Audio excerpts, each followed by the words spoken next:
Here's a tax break that is available only to people over 70. Getting to be a septuagenarian occasionally has its uses.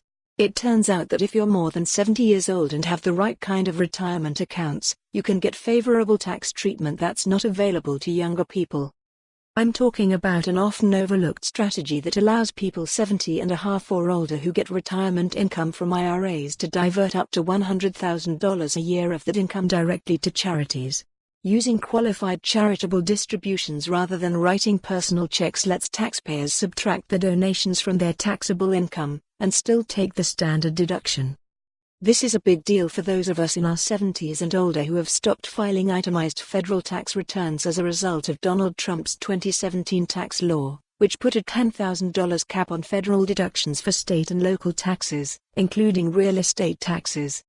Before I get into details of how this tax break for older people works, a suggestion: anyone who's getting required minimum distributions from individual retirement accounts and is thinking about making year-end charitable contributions should consider using qualified charitable distributions, QCDs, rather than checks.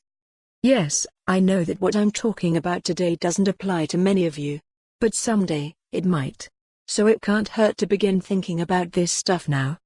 Sure, there's a hassle involved in using QCDs, which we'll call them from now on. But if you're willing to fill out some forms and do some paperwork, you may be able to save thousands of dollars on your federal income tax, as my wife and I did last year, by making contributions with QCDs rather than checks. Here's how QCDs work.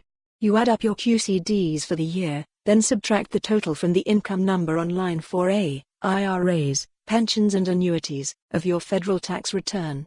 You enter the 4A number minus QCDs on line 4B, which reduces your adjusted gross income. That's the functional equivalent of deducting the QCDs. In addition, you can take the standard deduction if that makes more sense for you than itemizing deductions. What's more, reducing your adjusted gross income by using QCDs might reduce your future Medicare B premiums because they're based on your adjusted gross income.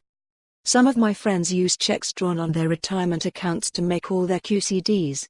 I can't do that because I take my QCDs from Vanguard, which holds my primary retirement accounts and won't let me write a QCD check for less than $250. So I fill out an online form for each QCD I take, telling Vanguard the amount, the charity I'm contributing to, and whether I want to set aside state withholding tax because charitable contributions aren't deductible on my New Jersey state tax return. Then in a few days the check, made out to the charity but addressed to me, shows up at my house. The post for more on this story, visit the news article link.